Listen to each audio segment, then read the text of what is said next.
Assalamualaikum sahabat Monet Kreatif. Bayangkan janda Jerman 45 tahun terbang ke Indo menyusul tukang kebunnya. Sebelum kita mulai ceritanya, jangan lupa untuk dukung kami dengan like dan subscribe channel Monet Kreatif agar kami selalu semangat dalam berbagi cerita menarik lainnya. Bagi yang like dan subscribe ke channel ini, kami doakan semoga dimudahkan segala urusannya, dilapangkan rezekinya, disehatkan badannya, dan dikabulkan segala hajat dunia akhirat oleh Allah Subhanahu wa Ta'ala. Amin ya Rabbal Alamin. Mari kita mulai ceritanya. Elena Fischer menatap keluar jendela kaca rumah besarnya di kota kecil bernama Waldheim, Jerman Selatan. Hujan musim gugur membasahi dedaunan yang mulai coklat, seolah menggambarkan hatinya yang meredup. Usianya 45 tahun, dan sejak kematian suaminya 2 tahun lalu, karena serangan jantung mendadak, rumah itu terasa hampa. Meski luas dan indah, Elena hidup dalam kesendirian.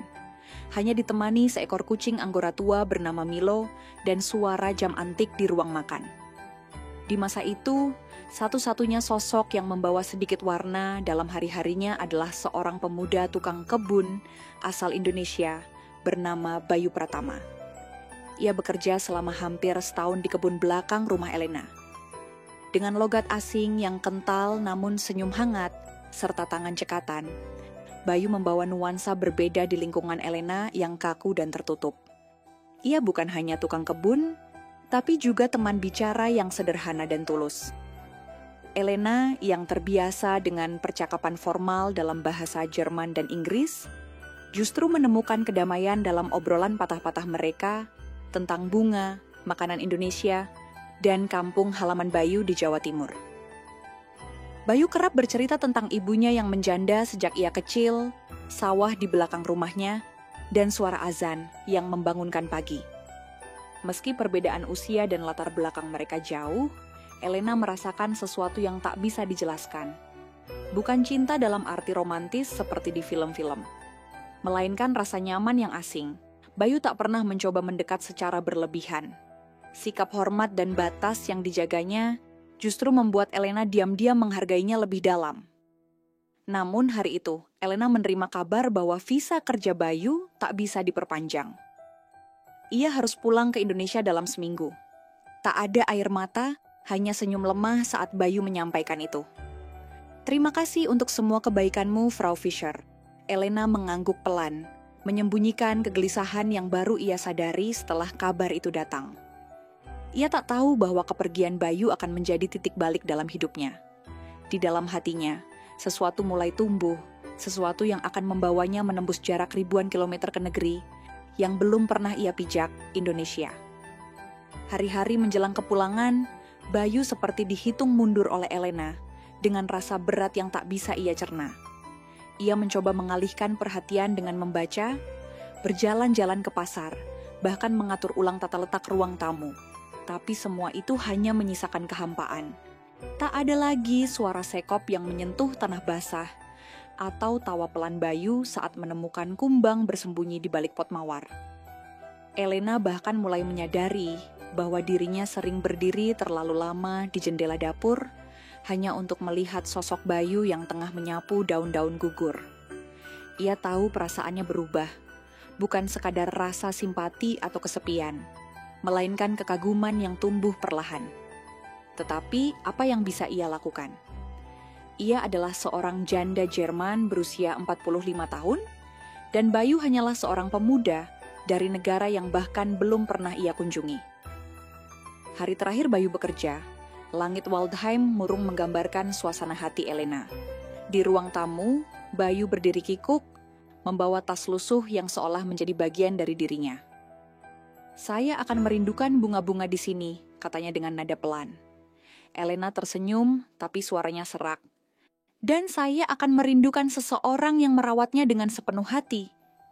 Ada jeda panjang. Keduanya tahu kata-kata tak akan cukup. Bayu menunduk lalu dengan kaku menjabat tangan Elena. Sebelum melangkah keluar, ia berkata pelan, "Kalau Frau Fischer suatu saat ke Indonesia, saya akan jemput di bandara." Kalimat itu seharusnya jadi penutup manis, tapi bagi Elena justru menjadi awal dari gelisah panjang. Hari-hari setelah kepergian Bayu terasa sepi seperti gereja kosong. Elena mencoba menulis email, tapi hanya menatap layar kosong. Ia membuka Google, mencari suhu udara di Banyuwangi dan kuliner Jawa Timur, lalu menutup laptop dengan gugup. Suatu malam, setelah berjam-jam termenung di balkon, Elena berkata pelan pada dirinya sendiri, "Mengapa tidak?" Ia tak punya keluarga dekat lagi, tak punya kewajiban yang mengikat, hartanya cukup. Lalu apa yang menahannya demi seseorang yang tak pernah menjanjikan apapun, namun menghadirkan ketulusan yang bahkan tak ia temui saat menjadi istri pria Jerman elit? Elena menyalakan lampu kamar, duduk di depan komputer, dan mulai mencari tiket pesawat ke Indonesia untuk pertama kalinya dalam 2 tahun terakhir. Jantungnya berdetak lebih cepat karena harapan, bukan kesedihan. Bandara München, kawasan internasional. Elena menggenggam paspornya dengan tangan yang sedikit gemetar saat duduk di ruang tunggu.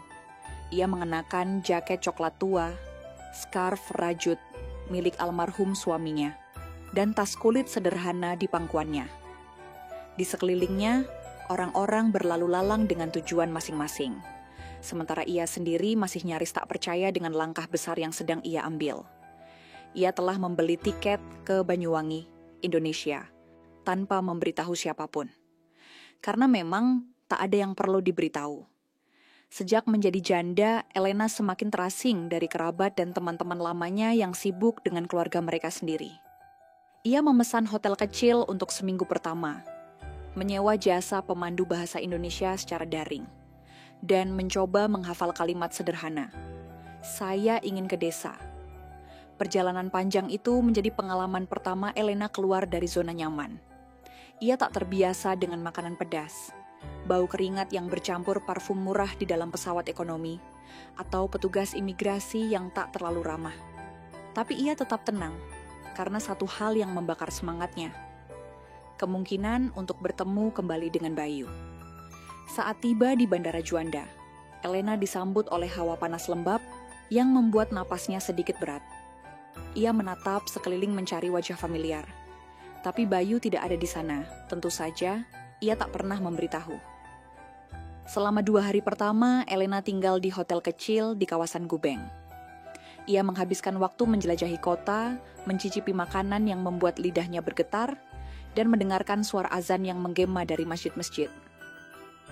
Suatu malam, ia bertanya pada petugas hotel dengan aksen kaku, "Apakah Anda tahu desa bernama Desa Sukamaju?" Dengan bantuan peta dan sopir sewaan, Elena berangkat ke sana keesokan harinya. Dalam mobil, ia diam menatap sawah hijau dan rumah-rumah kecil yang berserakan. Jalanan sempit dan truk tua membuat perjalanan terasa lambat, tapi hatinya justru berdebar makin kencang. Ia mulai bertanya pada diri sendiri, apakah ini keputusan yang gegabah? Bagaimana jika Bayu tak menginginkanku hadir? Tapi langkah ini sudah diambil, ia telah melewati jarak lebih dari 11.000 kilometer. Bukan karena dorongan sesaat, melainkan karena kerinduan yang tumbuh diam-diam namun begitu kuat. Saat mobil perlahan memasuki desa, Elena memandang keluar dengan mata yang basah oleh emosi. Disinilah cerita mereka akan dimulai. Entah sebagai kenyataan atau patah hati terakhir dalam hidupnya. Mobil berhenti di depan sebuah warung kecil di pinggir jalan tanah. Elena turun perlahan, menatap sekeliling dengan penuh rasa ingin tahu. Udara desa Sukamaju lebih segar daripada Banyuwangi, dengan aroma tanah dan suara ayam dari kejauhan. Desa ini jauh dari bayangannya tentang dunia tropis yang penuh resor dan pantai. Ini adalah dunia sederhana, penuh keramahan tapi sekaligus asing baginya. "Sopir, Bu Sari siapa ya?" tanya sopir sewa yang menemaninya. Elena membuka catatan kecil di tasnya. "Bayu Pratama, saya tidak tahu nama lengkapnya, tapi dia tinggal di desa ini. Ibunya tinggal di sini."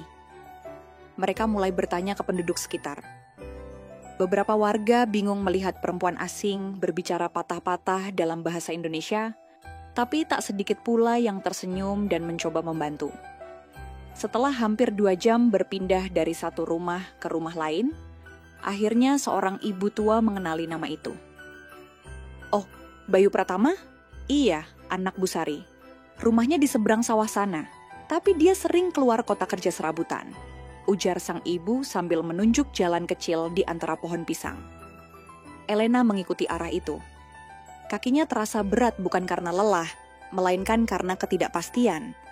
Rumah yang dituju sederhana, berdinding kayu dengan pekarangan kecil dan deretan pot bunga di depan. Hatinya bergetar saat melihat mawar merah yang tumbuh rapi di sudut pagar bambu. Persis seperti yang dulu ia minta Bayu tanam di Waldheim. Seorang wanita paruh baya keluar dari pintu, mengenakan kain batik dan kerudung sederhana, menatap Elena dengan heran. "Ibu siapa ya?" Elena tersenyum canggung. "Saya teman Bayu dari Jerman, Elena Fischer." Bu Sari mengangguk pelan, masih tampak bingung, kemudian mempersilakan Elena duduk di kursi bambu di teras. Dengan bahasa Indonesia terbata-bata dan bantuan aplikasi terjemahan, Elena mencoba menjelaskan bahwa ia datang jauh dari Eropa untuk mencari Bayu. Bu Sari tampak kaget lalu tertawa kecil. "Wah, Bayu enggak cerita soal ibu. Dia kerja di Malang sekarang, tapi nanti malam dia pulang." Elena merasa napasnya lega setengah tak percaya. Setelah semua perjalanan dan pencarian malam ini, ia mungkin akan melihat Bayu lagi. Namun bersamaan dengan harapan itu, muncul juga rasa takut. Bagaimana reaksi Bayu nanti? Apakah ia akan merasa terganggu atau justru bahagia? Menjelang senja, Elena duduk di beranda rumah Bu Sari. Bayu memandang sawah yang diterpa angin lembut. Di kejauhan, suara gamelan dari masjid kecil mulai terdengar. Ini bukan dunia Elena, tapi entah mengapa ia merasa damai di sini. Seolah-olah hatinya telah tiba lebih dulu sebelum tubuhnya. Malam akan segera datang, dan bersama gelapnya sebuah pertemuan yang mungkin akan menentukan segalanya. Malam tiba perlahan di desa Sukamaju. Angin membawa aroma kayu bakar dan suara jangkrik yang bersahutan. Elena duduk di ruang tamu rumah Bu Sari yang sederhana namun bersih. Di hadapannya segelas teh panas dan sepiring pisang goreng disediakan dengan penuh keramahan. Tapi perutnya terasa terlalu tegang untuk makan. Malam ini Bayu akan pulang. Ketika suara motor tua terdengar mendekat, jantung Elena berdetak semakin cepat. Suara mesin mati di depan rumah, lalu langkah kaki mendekat. Dari balik pintu kayu yang setengah terbuka muncullah sosok Bayu dengan wajah yang semula lelah berubah jadi penuh keterkejutan. "Frau Fischer?" ujarnya pelan, nyaris tak percaya. Elena berdiri dengan ragu. "Halo Bayu." Hening melingkupi mereka selama beberapa detik.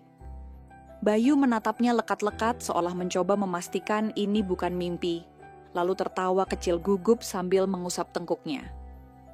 "Saya tidak menyangka ibu datang ke sini," Elena mengangguk pelan. "Saya tidak bisa berhenti memikirkan kamu, jadi saya datang." Bayu duduk perlahan, masih tampak bingung, bahkan sedikit cemas. Bu Sari hanya tersenyum lalu diam-diam masuk ke dapur, membiarkan mereka berdua berbicara. "Kenapa ibu sampai sejauh ini?" tanya Bayu. Elena menatap mata Bayu. "Karena kamu berbeda di antara semua orang yang pernah ada di hidup saya. Kamu satu-satunya yang tak pernah berpura-pura. Dan ketika kamu pergi, saya merasa kehilangan sesuatu yang sangat berharga."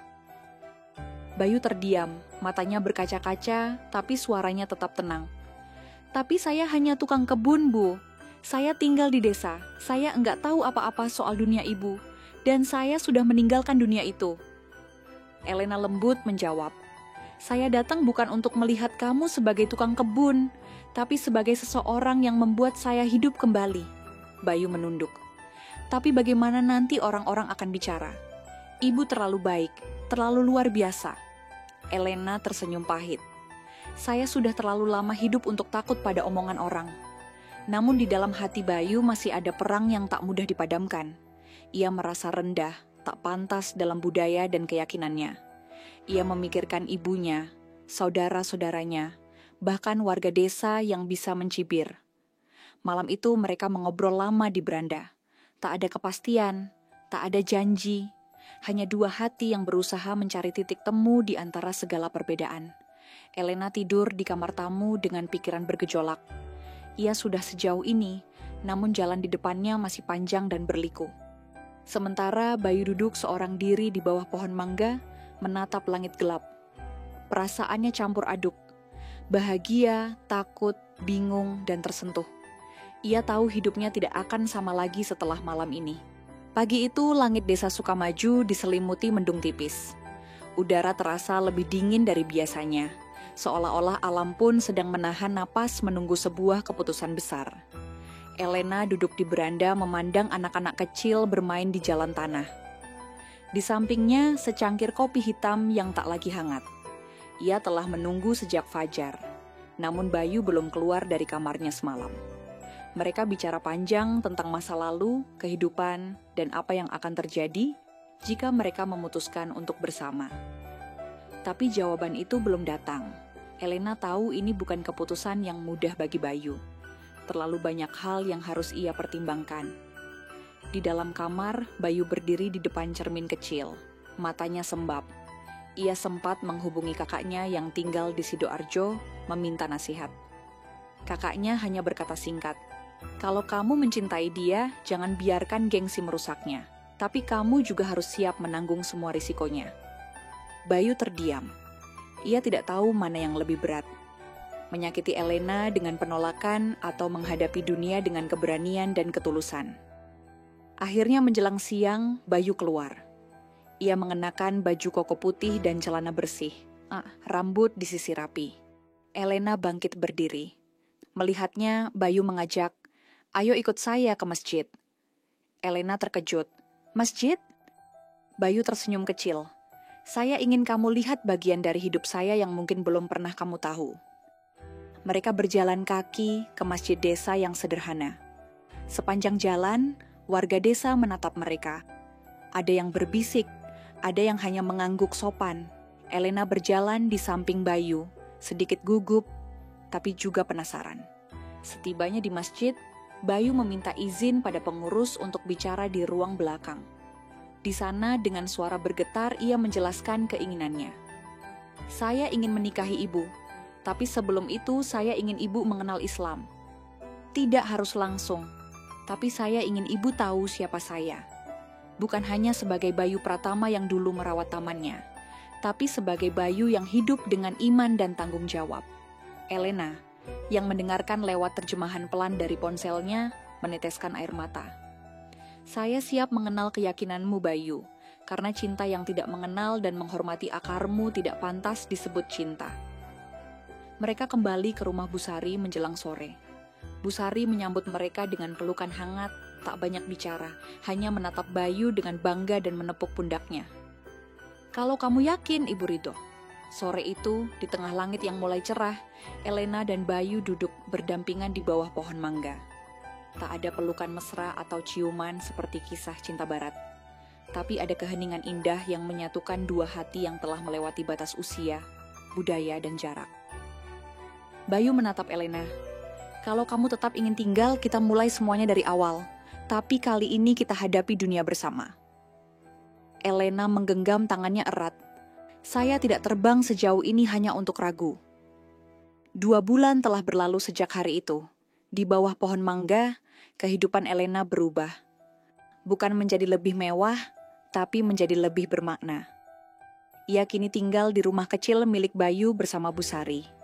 Belajar memasak nasi goreng, mencuci pakaian di aliran sungai, dan bahkan menanam bunga di halaman seperti dulu mereka lakukan di Jerman. Hanya saja tanahnya kini lebih merah dan basah oleh hujan tropis. Elena resmi menjadi mualaf 2 minggu setelah pertemuan mereka di masjid. Proses itu dilalui dengan hati yang tulus, bukan demi pernikahan semata, tapi karena ia benar-benar merasa menemukan kedamaian yang lama hilang di Jerman. Sering merasa kesepian meski rumahnya besar dan bersih. Di sini, di rumah kayu sederhana, yang hanya punya 1 kipas angin, ia justru merasa dicintai. Pernikahan mereka berlangsung sederhana. Hanya beberapa tetangga, imam masjid, dan keluarga Bayu yang hadir. Tak ada gaun putih atau pesta besar. Hanya Elena dengan kebaya sederhana berwarna krem, dan Bayu yang tampak gagah dengan baju koko dan sarung. Kesederhanaan itulah yang membuat momen itu terasa sakral dan indah. Setelah menikah, Bayu membuka usaha kecil di kampung, menjual tanaman hias dan sayur organik. Elena membantunya membuat katalog online, memotret tanaman, dan melayani pembeli yang kadang datang dari luar kota. Perlahan usaha mereka mulai dikenal. Bu Sari, yang semula khawatir tentang perbedaan budaya, kini menganggap Elena seperti anak sendiri. Setiap malam mereka duduk bersama di dapur, berbicara dalam campuran bahasa Jawa, Indonesia, dan kadang bahasa tubuh yang tak kalah fasih. Mereka tertawa, berbagi resep, dan saling menyayangi tanpa syarat. Sesekali Elena menerima surat dari Jerman. Teman-teman lamanya menanyakan keputusannya mengapa memilih hidup di desa terpencil dengan seorang pria muda mantan tukang kebunnya. Ia hanya menjawab dengan kalimat singkat, "Saya tidak kehilangan apapun, justru saya menemukan segalanya." Pada suatu sore, saat matahari mulai turun perlahan di balik pepohonan, Elena dan Bayu duduk di beranda rumah mereka. Angin membawa suara gamelan. Dari kejauhan, Elena menyandarkan kepalanya ke bahu Bayu lalu berbisik, "Kamu tahu, dulu saya pikir kebahagiaan itu harus dicari di tempat tinggi. Ternyata justru ia tumbuh di tanah yang kamu rawat selama ini." Bayu menggenggam tangannya Ursi erat. "Kamu rumah bagi saya, Elena, dan kamu sudah memilih pulang." Mereka berdua tersenyum. Di antara dua dunia yang dahulu terasa begitu jauh, kini terbentang satu kehidupan baru tanpa kemewahan, tanpa gemerlap. Hanya cinta yang tumbuh dari tanah, air mata, dan keberanian untuk memilih jalan yang tak biasa. Dan disitulah kisah mereka berakhir bukan sebagai dongeng, tapi sebagai bukti bahwa cinta sejati tak butuh izin dunia. Ia hanya butuh dua hati yang berani menetap.